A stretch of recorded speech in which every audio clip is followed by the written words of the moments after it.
Got on my leather jacket thriller. The show ain't nothing Miller. Man, I'm a lady killer. If I want her, I'm a stealer. I promise I can make her fly away like caterpillars. So if you don't know by now, then you should probably get familiar.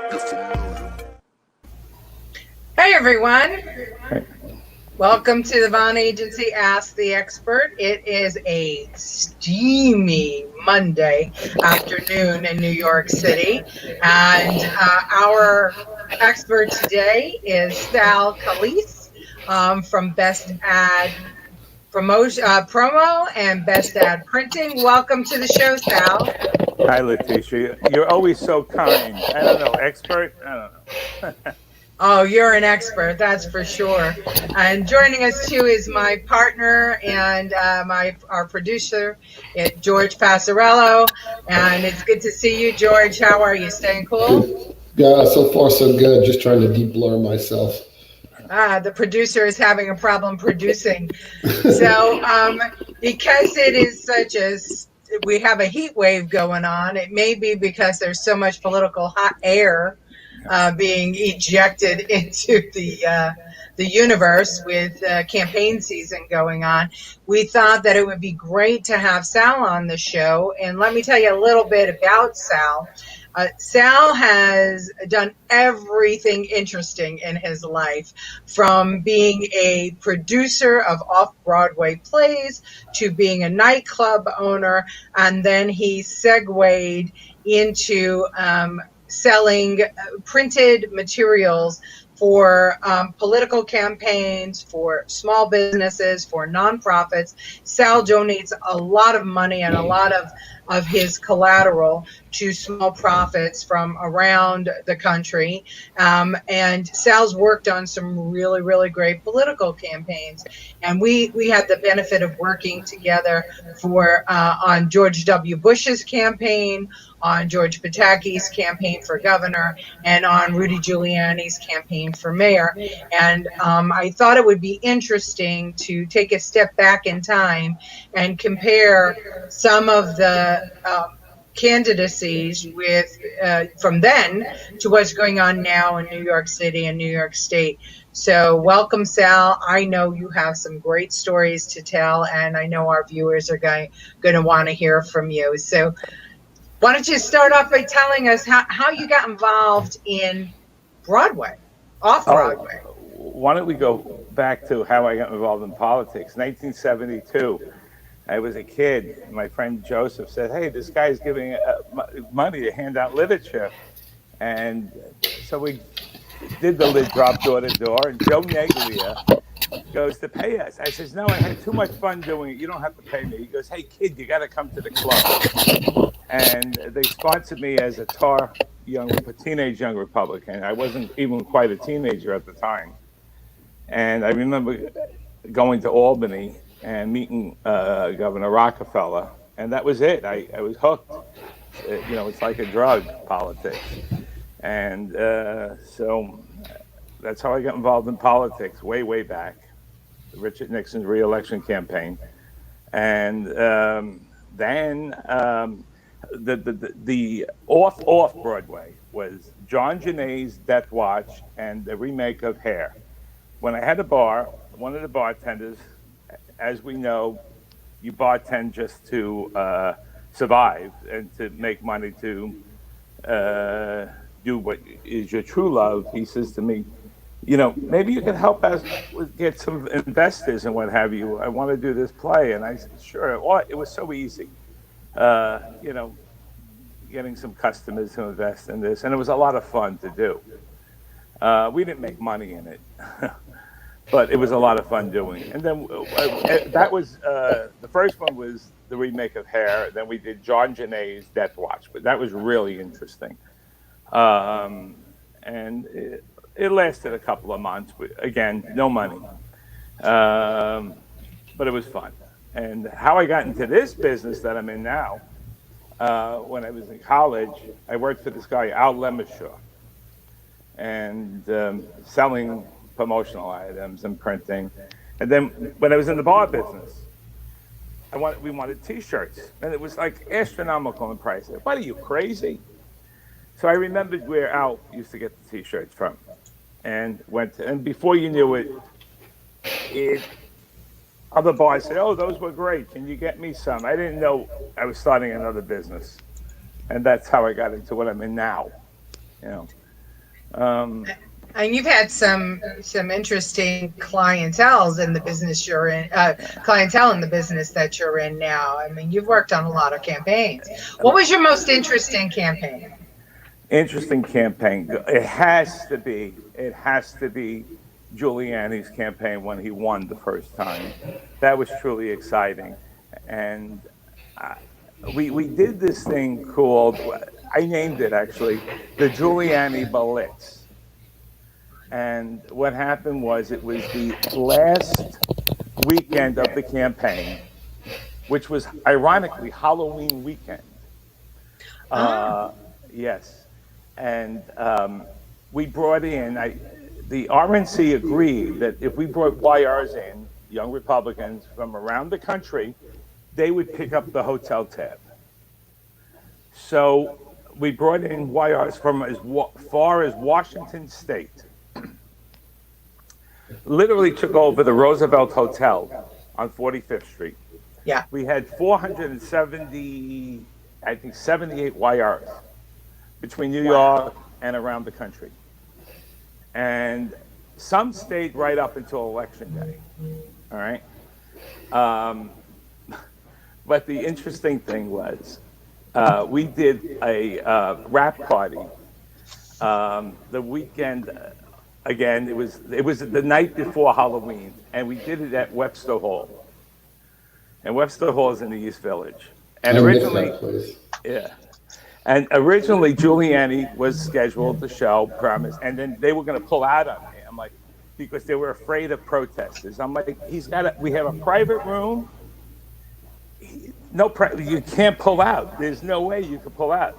And so he showed up, and I still have photos of him and the late Senator Goodman, and they were just at awe of the overwhelming applause they received.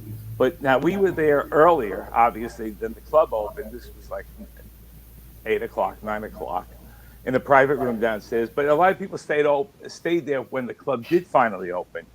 And we had people from Tennessee and Alabama and what have you. And need I tell you, when this club opened, it was quite interesting for those people. And for years, I received emails, "How's Webster Hall doing?" Because, they talked about that experience, their New York experience in Webster Hall.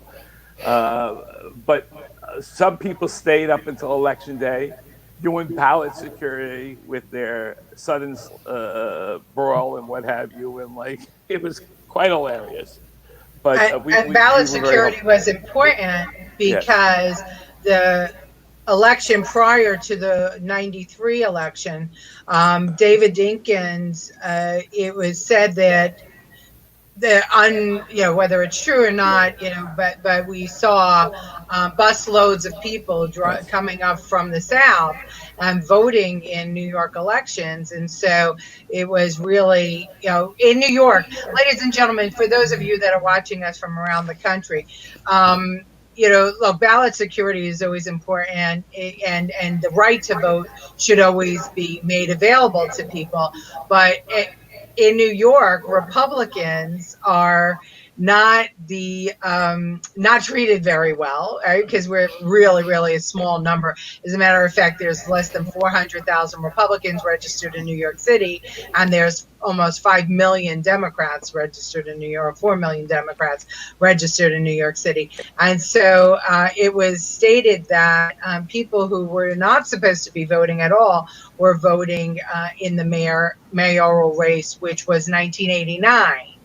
And so the second go round, Giuliani asked for ballot security, people at the polls to allow for voter access. And we spoke about this on a show George and I a couple of weeks ago, that ballot access, in the Bronx, when I was doing the Attorney General race for Dan Donovan, we had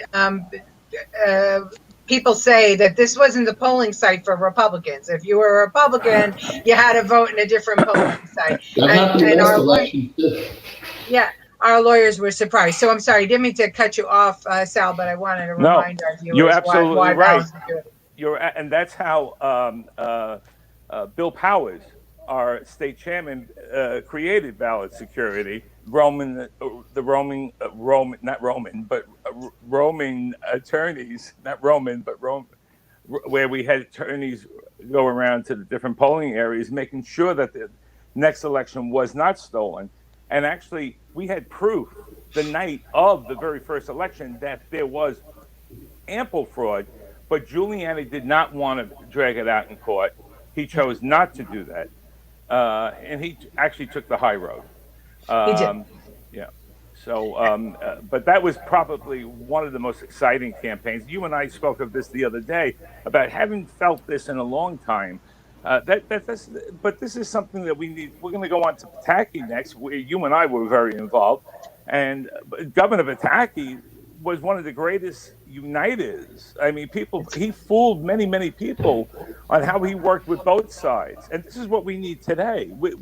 We don't have this today.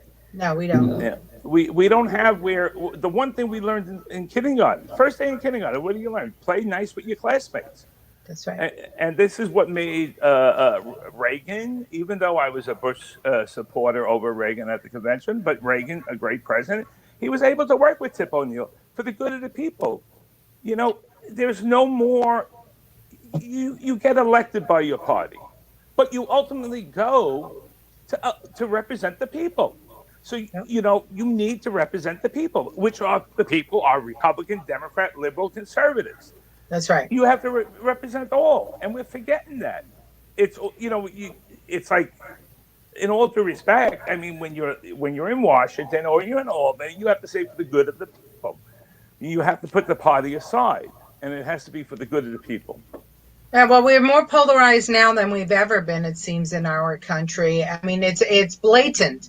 And from both sides, and Sal, you and I have spoken about this, from both sides, whether you're a Republican or a Democrat, right. I see that the sides are locking down, and it's scary to me. And I know that Governor Pataki had gone around actually lecturing about this and talking about the future of politics. And he said that it's simple, right? The primary process of running a primary in parties, and on the Republicans, you get the most conservatives, and in the Democrat, you get the most liberals. And so those are the people that win the elections, similar to what happened in the de Blasio election in 2013. He was the most left of anyone, and he got elected. And then you send these people to Washington and say, okay, now compromise. And because they are so steeped in their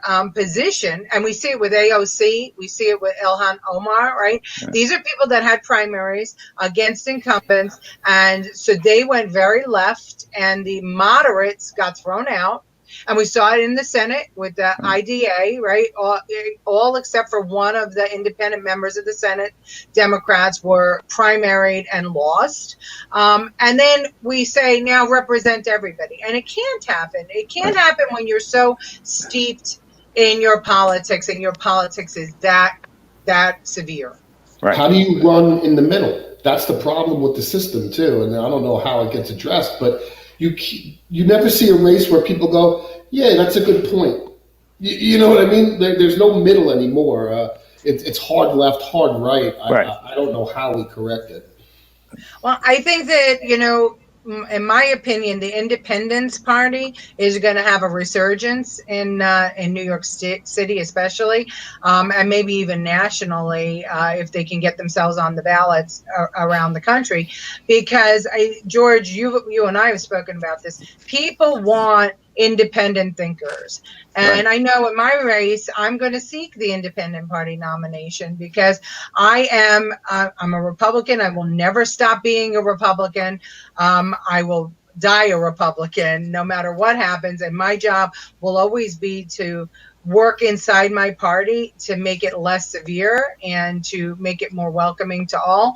But, you know, maybe there will be a third party movement coming on and taking center stage. We're joined by two very special people, Sal. One is my mom, Josephine Nastasi. Everybody say hi, Mom. Hey. And the other, I met her a and the long other time one, ago.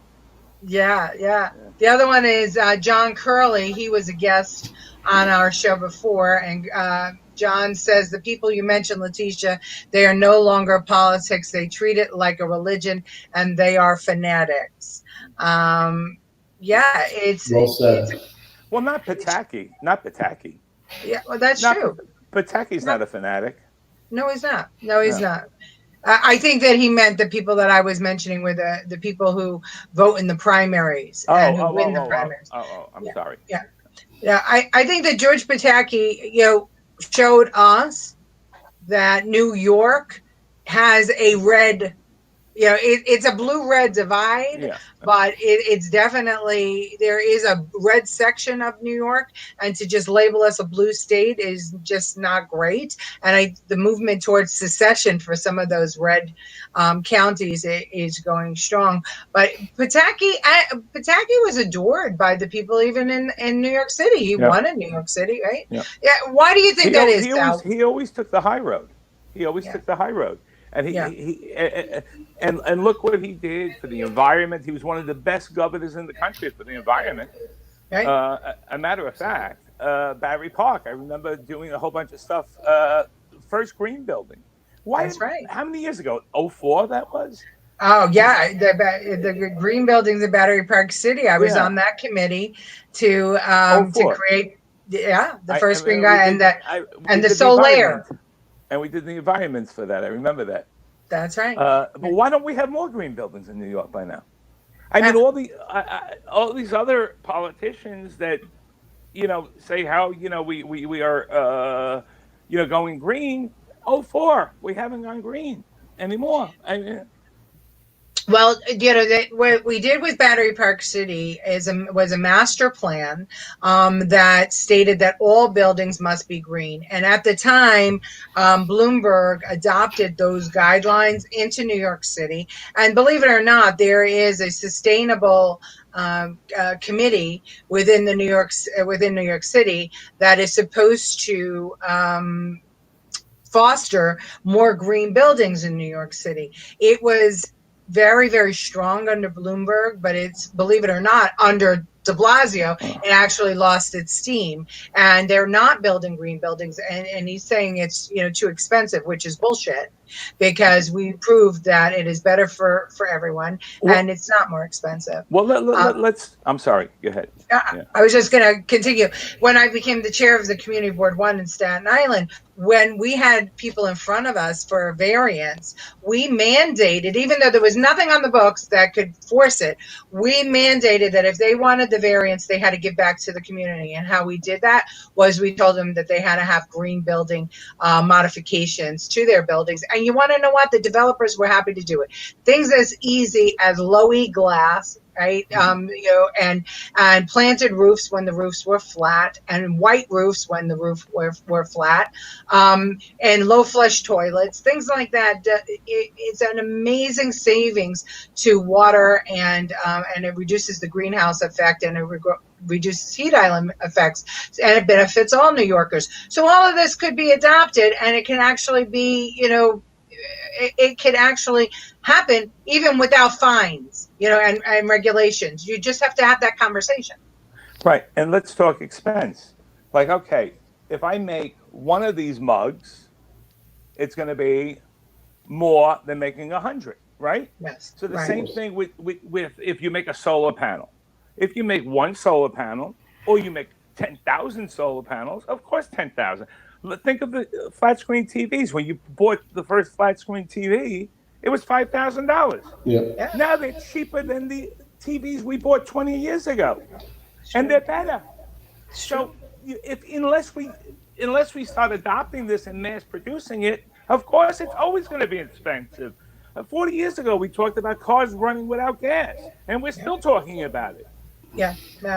Well, I know the technology is out there, and it's a matter though of, I guess, the consumer has to believe in it, and the consumer has to adopt it.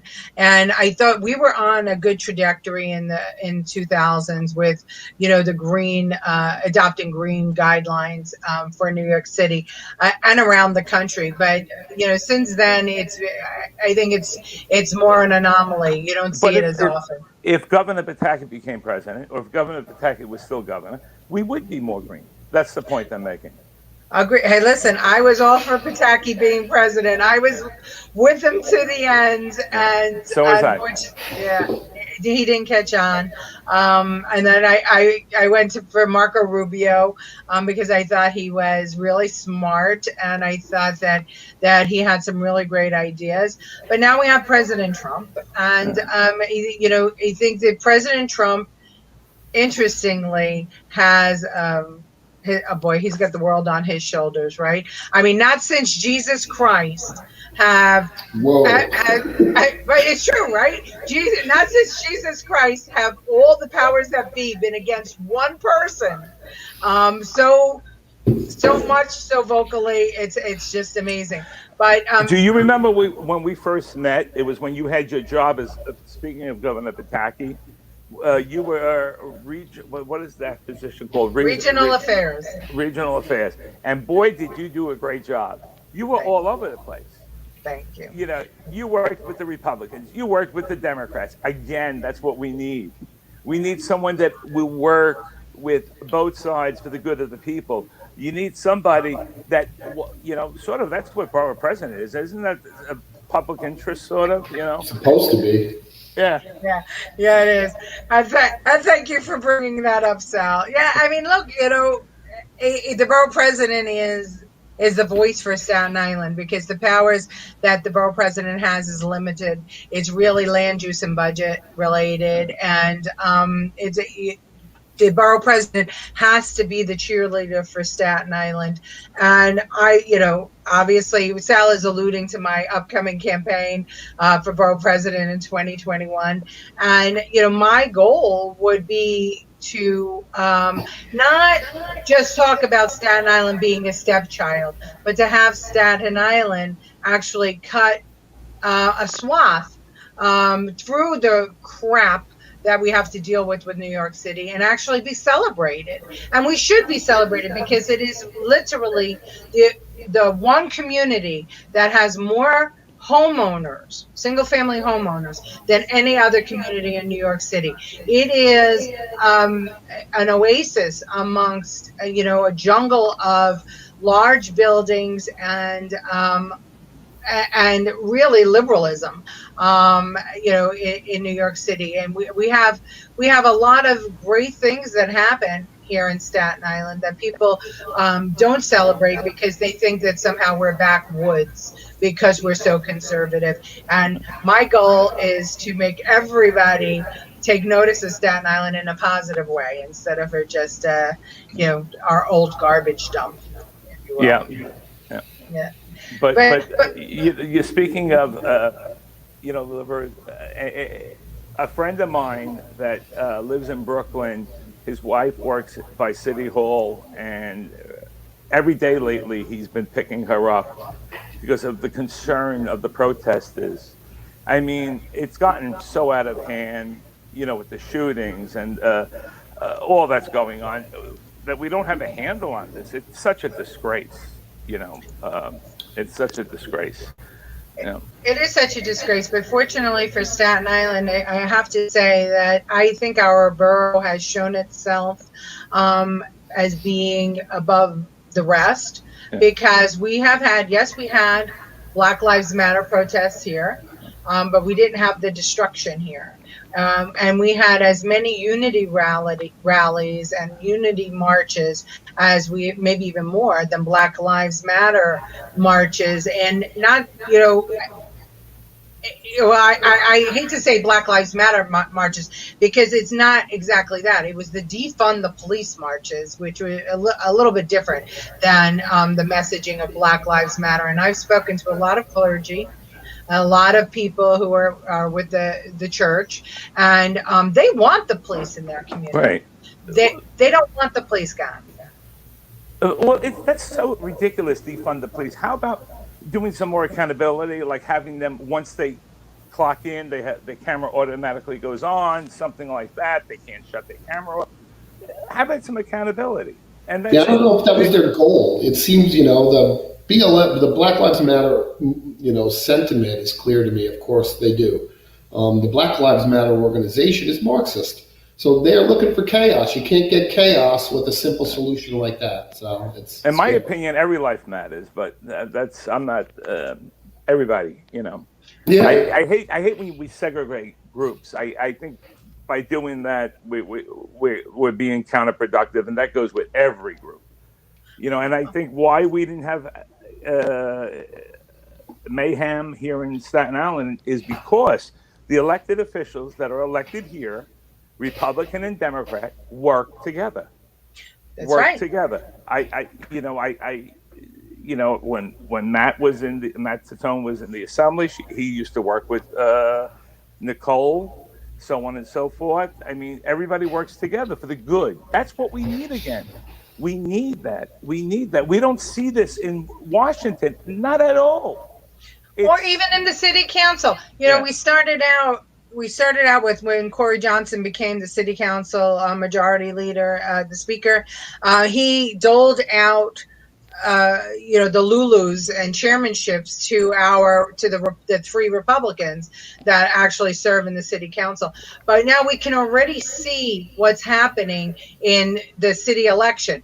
Corey Johnson has now moved so far to the left that there's very little opportunity for any Republican to have their voice heard in that city council, or any moderate. Or any moderate, right? Moderates are just squelched. You just don't have a voice anymore. When you're a moderate, both sides attack you now.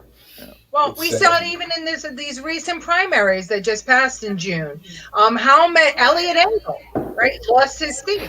Longtime servant, of the public, moderate, and I think what we're seeing now is we're seeing a real war inside the Democrat Party and inside the Republican Party, because we have the AOCs and the Omars and the real socialist Democrats who are pushing that party to the left, the Elizabeth Warrens, the Bernie Sanders, and then we have the Republicans who are being elected, and we've seen that happen throughout the country. They're pushing our party severely to the right.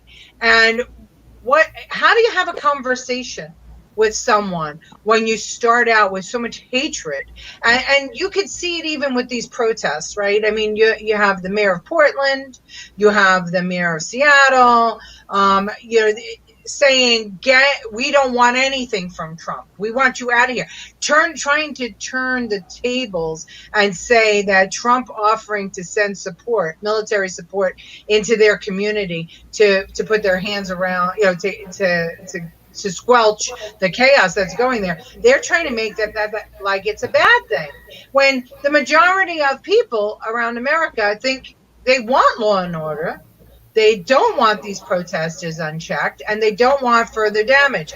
But these mayors are so hateful that they're saying, no, we don't want any support whatsoever. And that's a scary thing, Sal. How do you have a conversation with somebody that tunes you out based upon your political party? And don't mind their own people getting hurt in the process. Yeah. I have my theory on it. Look back at history. The 60s, Asbury Park. They burned down Asbury Park. It took until the late 90s to recover from that. The late 90s, and they were just beginning to recover. They're now back on the map. But for 30 years, maybe a little more than 30 years, it was a ghost town. Nobody would go there. Because the riots, they destroyed their own city. Why? New York's on its way there, I think, right now. Like the Bronx's burning is coming back. I hope not, but that's the way it seems. Well, we're joined by Lucille Chavone, and Lucille says that she's proud of Staten Islanders, respecting our police is primary, and we agree with you, Lucille. It's but what I think that what amazes me is the propaganda that's being spread, that the untruths that are being spread is very, very scary. I can tell you that I was at a unity march last week, and there were thousands of people of every color, of every religion, of every age, mostly faith-based individuals, who came together to march in support of unity and the community, and they wanted the shootings to stop, and they were very supportive of the police. Well, if you read some of the newspaper accounts, the lies that were spread, that the group, that the police infiltrated the group, and that the group was violent, and so they had to be violent. It's terrible. And there's video of somebody taking a bat and bashing into police officers' heads, and somehow or another, the propaganda coming from the BLM is that it was our fault that happened. It was the marchers' fault that happened. And nothing could be further than the truth. And when you have that kind of propaganda being spread, and it can only be spread because people are believing it. And again, it goes back to the polarizing effect that our politics and our campaigns are going through right now. So, Sal, going forward, right? Yeah, you've seen a lot of campaigns. You've worked on a lot of campaigns. What you see happening now, how would you recommend that a candidate for a political office go about getting people to vote for her or him in the future? I mean, are we going to take a step back to the old times with people coming off of these? I would love to see that. I honestly don't know what appeals right now. Unfortunately, what's happening today is what gets you elected in your primary doesn't elect you in the general. In other words, what appeals in what you get elected in your primary doesn't appeal in the general. You understand what I'm trying to say? Yeah. Very much so. That's so unfortunate, because what I'm seeing, and I think this will happen someday, because the moderates are being pushed out of both parties. Someday you're going to see a moderate party form. And I think that party is going to be the dominating party. That party will be the dominating party. Can I ask both of you veterans a question? I have my theory on why this is happening, and I think it's all related to finance. You can't raise money in the middle. So, and the people that donate are fervent in either direction, right? The general dude, up till I started working in politics, the thought of donating to a politician never occurred to me. Now I realize, why it's important. But campaign finance reform could be the single one thing that may fix this problem. Is if you take the money out of it. Absolutely. Republicans are going to hate me. No, absolutely. And if we could go back to look at what I said, 1972, look at how much Richard Nixon spent on that campaign. Look how much it costs us today to run a presidential campaign. It's astronomical. Astronomical. So if we could go and say, okay, no corporate donations, no PACs, $100 or whatever, $500 maximum donation, some type of, and appeal to the average voter, that would be great. And matching funds or something like that, that would be great. I'd love to see, in order to get an FEC license in the United States of America, that they have to give some TV time to politicians and take away the money completely. We have these unbelievable vehicles to hear people now that we've never had in our Every lives. politician gets the same amount of time. Republican, Yeah. Democrat, same amount of time. You can't buy time, you mean? Can't buy it. You just get it. I wonder, as you said, George, there's so many vehicles for people to get their message out. Does it really work? Because no matter what, Sal, you and I know how many times that if it's not a presidential election year, if it's, let's say, a gubernatorial or mayoral or even worse, a district attorney, an off-year election, how many times would we be out shaking hands and trying to get people to come to the polls or calling people, and they go, oh, there's an election today? I didn't even know. Right. I didn't even know. And meanwhile, the candidates spend millions and millions of dollars. Bloomberg spent $100 million to get elected to his third term, and people didn't even know that there was an election going on. So I wonder if we should try something unique. Well, yeah. Sal, Let's say hypothetically, if I was giving advice to your campaign, the advice I would give is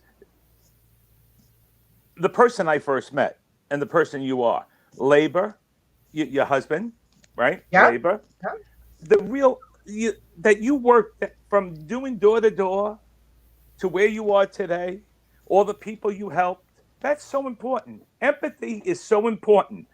People forget about empathy. We have to remember where we came from, and people forget that. And when we forget that, when I, in my opinion, we're not a good person anymore. So I think I would deliver the empathy, and I show the labor, the labor end, because that's big in Staten Island. Blue collar town. I mean, my thought the civil is service, the civil service that you have done. Yeah. And I still do. Poor George. I spend more time volunteering than I do sometimes in the office.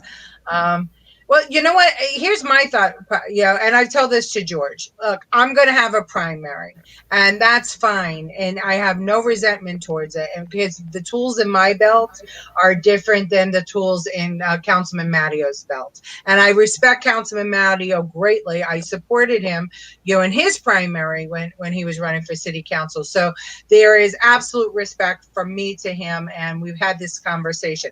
I just have different tools in my belt, and I have a different point of view. I'm older than him. I've owned 2 businesses. I experienced the development of Battery Park City. I have a different tools. The thing is, I'm not going to start leaning right to win my primary. I'm going to be exactly who you see today is who you will always see from me on the campaign trail, because that's who I am. I am pro-labor. In the community board, I had a labor committee, the first ever to have in the city of New York ever. Could you imagine that a community board in New York City did not have a labor committee? I created it. I am an environmentalist, and I do believe in green building. I also believe in density in building in certain along transportation corridors. These things might not go over well with some conservatives. I've supported Democrats more than one in my career. But so have I. Me too. But it was important because there was no way a Republican was going to win the seat. And so it made sense to support a Democrat that would work with our elected officials and do what was best for the area that they served. And people are going to smack me in the face with that and call me a rhino, and they can do all of those things, and I have no problem because I know who I am. And there's enough of these videos out there and other videos out there and pictures and newspaper articles about who I am that I couldn't deny it if I wanted to. And I don't want to. This is who I am. And I'm wondering if truth in politics can actually become a trend. Could people get elected to office by just being who they are? Well, getting back to George Pataki, didn't he get elected that way? He did, I think so. I think so.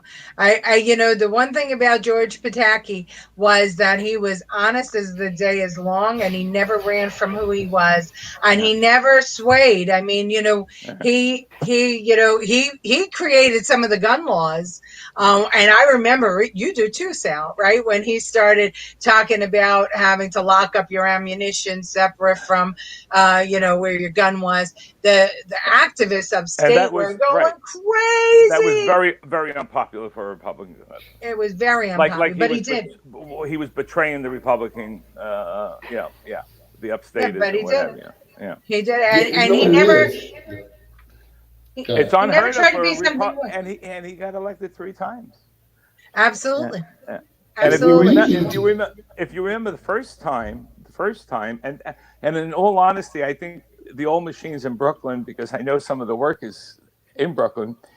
No offense, we didn't get column A because he needed, as you know, you need the most votes on that line as governor to Yes, move to column A. So yeah, he didn't win on column A. You needed the Republican and conservative with the Lewis and Pakula. But the second time he won on the Republican line alone. So that's we got right. column A. And strangely enough, there was a whole bunch of votes next time for uh, for the Republicans when they opened the machines up because they didn't zero those machines out Oh my in gosh, yeah. Brooklyn. So maybe that explains some of those 800 votes for Dinkins the first time Giuliani ran. Well, listen, I love our workers in the Board of Elections, but we all know that the people that come to work on election day are, day workers, if you will, right? They only Right. come that one time and they go through training, but how do you train somebody in all of the technology and techniques, of the Board of Elections in one day for one race? And we know that I'm not saying that anybody who has sent Republicans from one polling site to another polling site were trying to be Well, nefarious. They this would just be didn't know. no, this would be the technicians.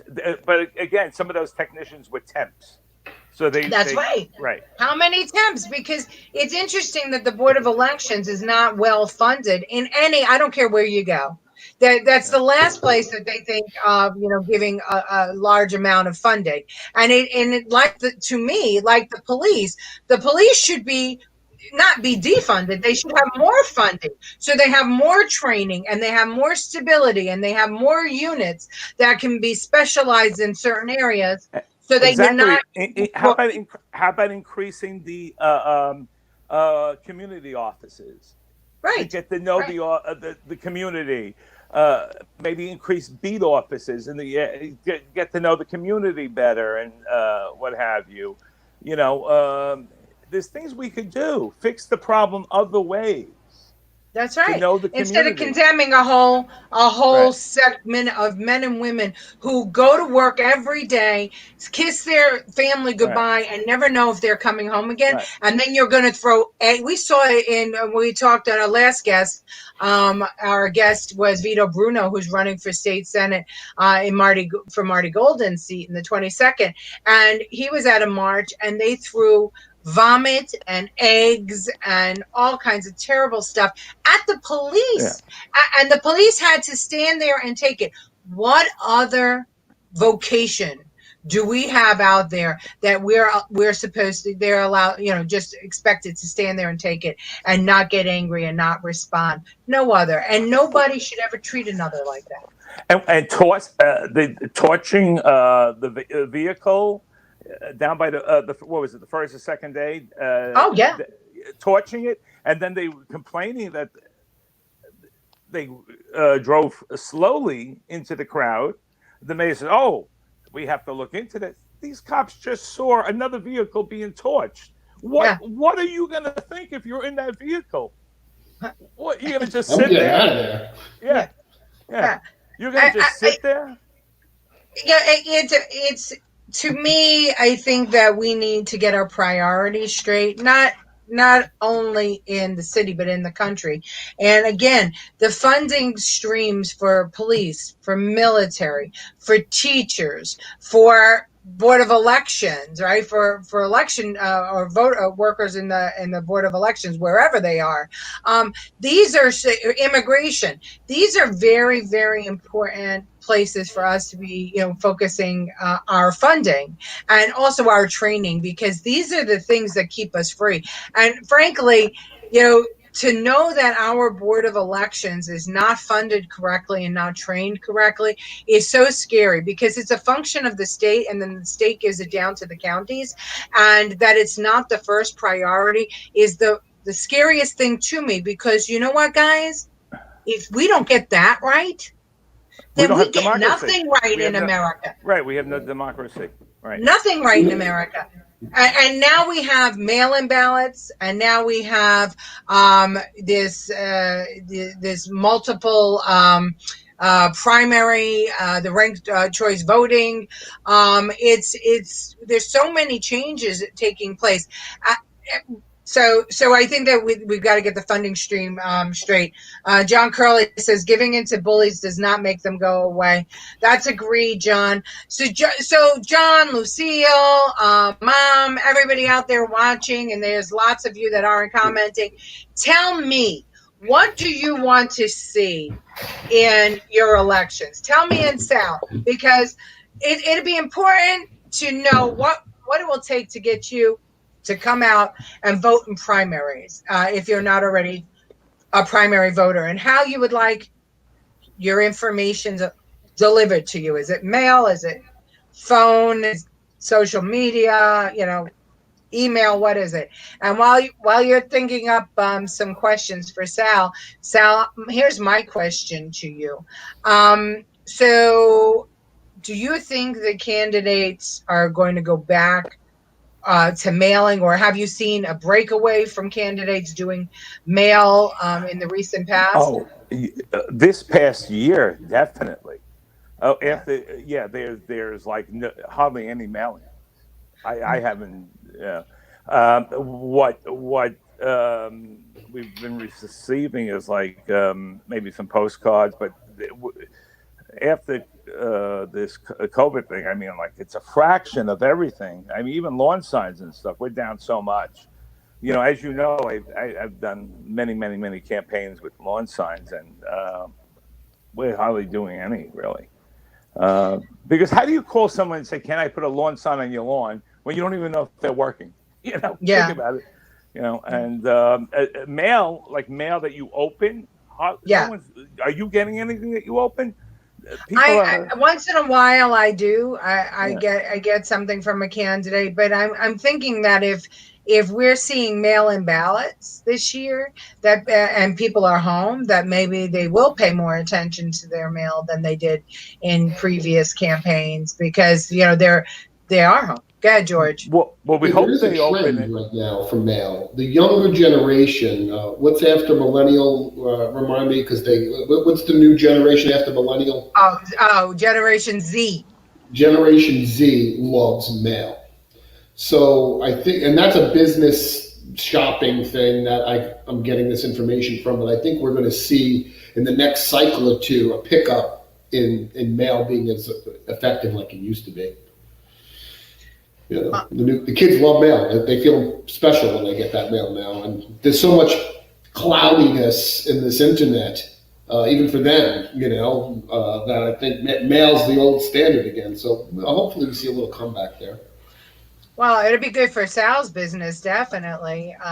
Not so good for our business, George, because with Facebook, a lot of people are leaving Facebook. They're leaving social media because they feel that they can't be honest, and if they are honest, they're being targeted and bullied. So mail might be the way to go in the future for candidates. But now you're also referring to the mail-in ballots, correct? Yeah. Well, right. I mean, if someone requests a mail-in ballot, I guess they're going to open it and do it. I mean, but I mean, I don't know. Is it going to be a problem this November in Staten Island? I don't think we're going to have a problem with going to vote, really, in Staten Island. Yeah, I don't think so. So what do you think, Sal, of this movement, though, to have mail-in ballots across the country? I honestly don't think it'll be a problem, really. I really don't. So ballot security. I mean, we saw that postman who. Yeah. But you know what? Every state there's ballot security. Even I remember when George W. was running, and we went to what was it? No, Virginia, and they were doing the vote. It was the primary between McCain and W, and they had pencils with erasers, the inspectors. I'm like, whoa, what's this eraser? You can't. Yeah. And they were checking the ballots. They opened the box and they checking the ballots. Yeah. And I'm like, what are you doing? No, they went over the line. I'm like, you can't do this, I'm like, with the eraser. I'm like, whoa. But so I mean, like, I guess every state has issues, whether it's in the mail, or whether it's the Chad, or whether it's it's going to be very interesting. I'll say that. But I'm old fashioned. I still like the phone. I still like going to vote.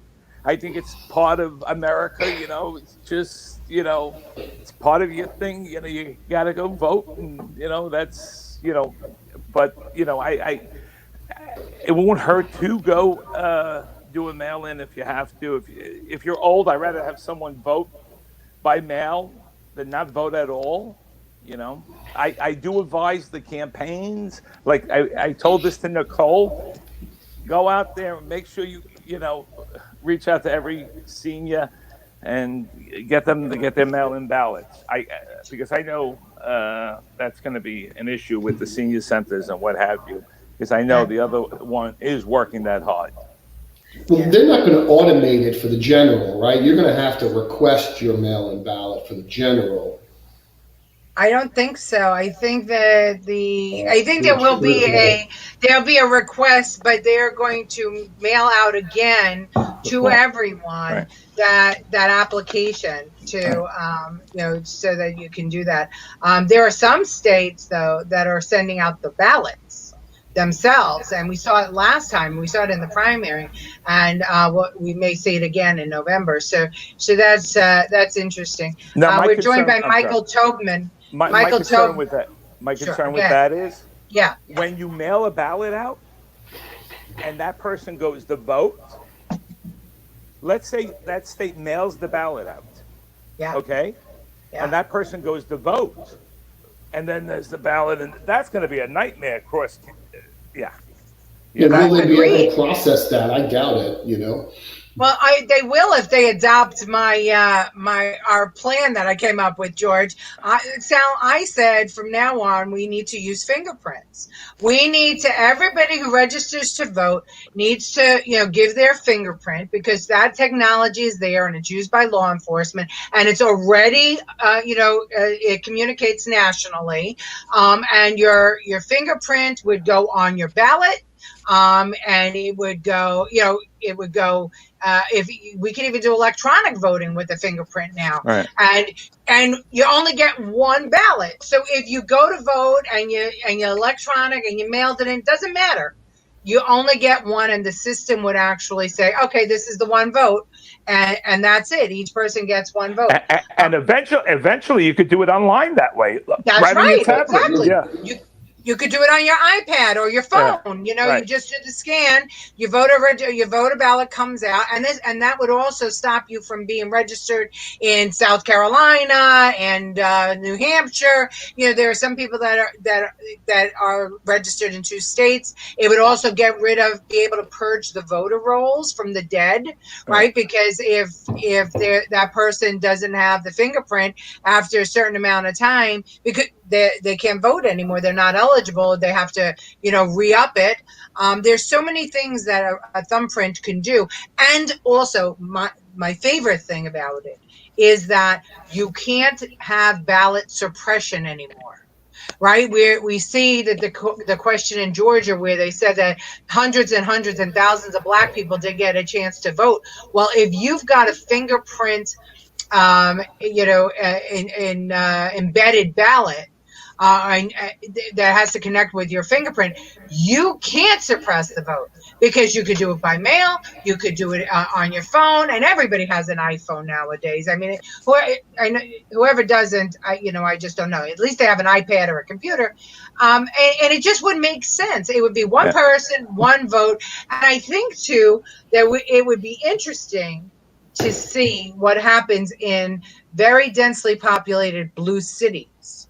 I'm sorry, blue states that have densely populated blue cities, because I wonder if it is made easier for people to vote if more red leaning people would vote in blue states if it was that easy, especially because it's said that the Republicans generally work longer hours and can't get to the polls or whatever else. I think that's all bullshit, but I'd love to see what would happen there. So if anybody is listening to me, you need to adopt fingerprint embedded ballots. I hear the objections now. It's going to be, well, then it's invading their privacy. Well, you know what? The records will be sealed or whatever to just the board. And, it's just like, well, what privacy? In this day and age, what is privacy? I don't even know what privacy is. I can find out anything about you in 20 minutes with a $30 credit card payment and learn your life. Right. So, and you know what else, Sal? It would also restore voting rights to people who were convicted of a crime and served their time. It would restore them automatically because upon release from prison or parole or whatever else, it could be automatically just reinitiated with the person's request. I mean, there's so many things. And the other thing would stop illegal voting, right? Because right now, if the Board of Elections, if you want to, in New York City anyway, if you want to register to vote, they ask for the last four of your social. They have no way of checking your social security number. They just ask for the last four, and they make you sign the ballot and it's an affidavit. So you're telling me that nobody makes up four numbers and throws them in there who is not a citizen or not eligible to vote? Look at Dennis Vacco's campaign. That's right. All that happened with that. With illegal vote, that was proven that he lost that by illegal voting. Yeah. And we've seen it over and over again, and they're both for the Democrats and the Republicans. There's questions in every race whether people voted legally, and I think that this idea would help, and I hope somebody actually looks at it. We didn't get to it before, but Michael Tobman says, I love a good hanging Chad. That was it with response to what you were talking about, the Bush campaign. Michael Tobman, we want to have you on the show, so tell us when you can come on and talk about your exploits. My mother says, can you trust mail-in ballots? And Mom, I think that we've said it here. Mail-in ballots are difficult because unfortunately there are always those that take advantage of things and don't do the right thing. John Curley, going back to what we were talking about before with protesters, says at this point we have had a nationwide rise in violence. We lost 21 kids to violence nationwide in 14 days. Any vote left at all this fall is a vote to continue the policies that have resulted in widespread violence. Sadly, there is no choice but to vote right. No bail, defund the police, release the prisoners are all policies of the left. I don't know if it's just left, John Curley, as much as his policies of the socialist liberal movement. There are Democrats out there that don't agree with a lot of these policies, but if they speak up, they'll get voted out. My thing is, like I said, if you can vote in person, vote in person. But honestly, if you can't, absentee, you got to vote. Yeah. You know what I'm worried about? I'm worried about, I know when I was a kid, I don't know how it was for you guys, when my parents were very civic minded, and I also had civics class in school. My mother would come to me and go, don't forget the election's Thursday, you got to go vote for, and she'd tell me who to vote for. You're going to go vote for Reagan. You're going to go vote for Bush. You're going to go vote for... Now the ballots are getting mailed to these parents' houses. Are they going to take over their children's votes? Are they going to fill them out and send them back? Yeah. I'm curious to see the turnout level, how high it is after this mail-in, and I would love to do a handwriting analysis on some families to see who actually filled that thing out. George, funny you mentioned civic. I remember as a kid going with my mom and dad to vote. Just that Yeah, part of come with me. patriotism, instilled in me. And a matter of fact, my father, which hated Kennedy. I remember, school letting out because he was assassinated, and my father standing in front of the TV crying. We didn't know Kennedy was assassinated when they let school out because we were little kids. And I saw my father crying in front of the TV, and I didn't know what happened. The first time I saw my father cry, and he goes, "This should never happen in America." And he loved this country, and instilled the love of the country in me. And I think that's another thing we're forgetting: the love of country. We Yeah. we need to instill that in our children today: the love of country and the importance of voting. Yeah. Well, if Pete Leone says that we were taught to vote by our parents, and Yeah, that's true. I know that I have taught both my children and my grandson that voting is, the most sacred right that we have as Americans. And before you do anything else, you have to register and you have to vote, and you have to do service to your country. And some people do service to their country in the military, and some people do it as teachers or firefighters or police. But the one service that we can all do for our country is to keep it legitimate and to cast our vote. And it doesn't matter how old you are, how decrepit you are, how well you are, what job you have, how educated you are. None of it matters. When you're a citizen of the United States, you have the right to vote. And if you exercise your right to vote by not voting, I get it, but I think some people just use it as an excuse. And I truly hope that as voting becomes more accessible, we have more people voting and teaching their kids how to vote.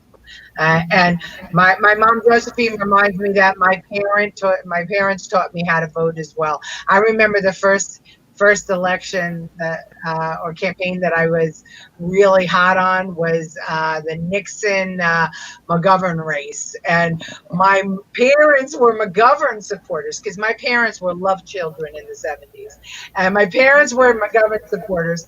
But I secretly stole away to my girlfriend Diane's house, and I would watch I would watch Nixon, and I liked Nixon, and I remember how distraught my parents were when McGovern lost, and I was secretly, kind of happy that Nixon won, and I knew then I was a Republican, and I remained a Republican ever since.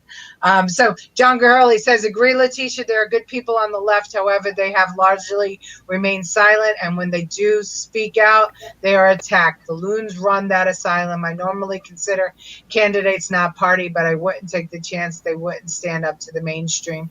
That happens in our party too. So Sal, before we go, tell people we have a lot of business leaders and nonprofits that watch the broadcast. How do they find your company?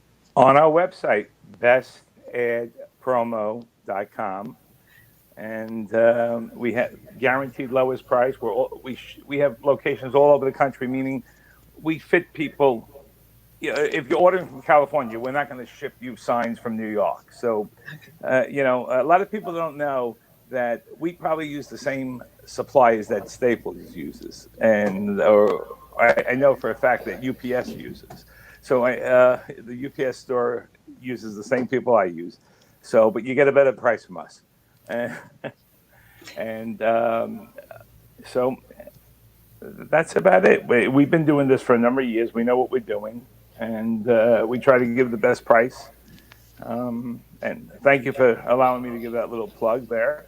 We do everything from lawn signs to printing, and we've done every politician to going way back in Brooklyn to Bobby DiCarlo, which now he's in Long Island now. Yeah. He's a good friend. But it's funny that you mentioned Richard Nixon. See, we were on the same page way back. before we even knew each other. Yeah. It's funny how that happens. It's my father was very political, but he was always Democrat.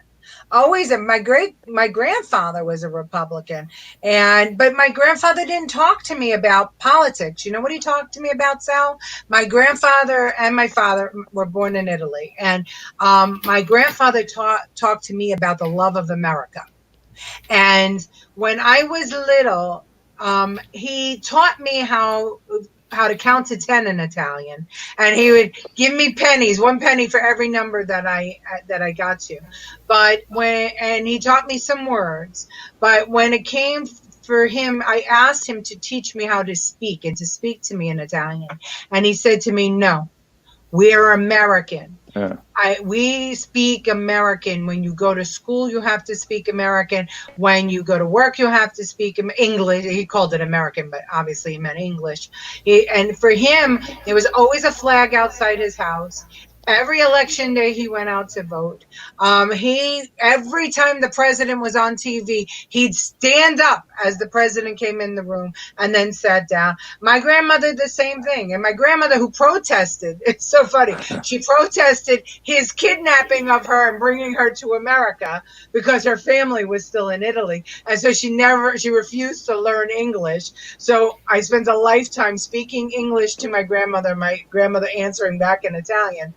But they were both so patriotic, and this was so very important to them, learning to vote. But he was a Republican. My father and mother were Democrats. I'm proud to say that before he died, my father was a Republican, and my mother is now.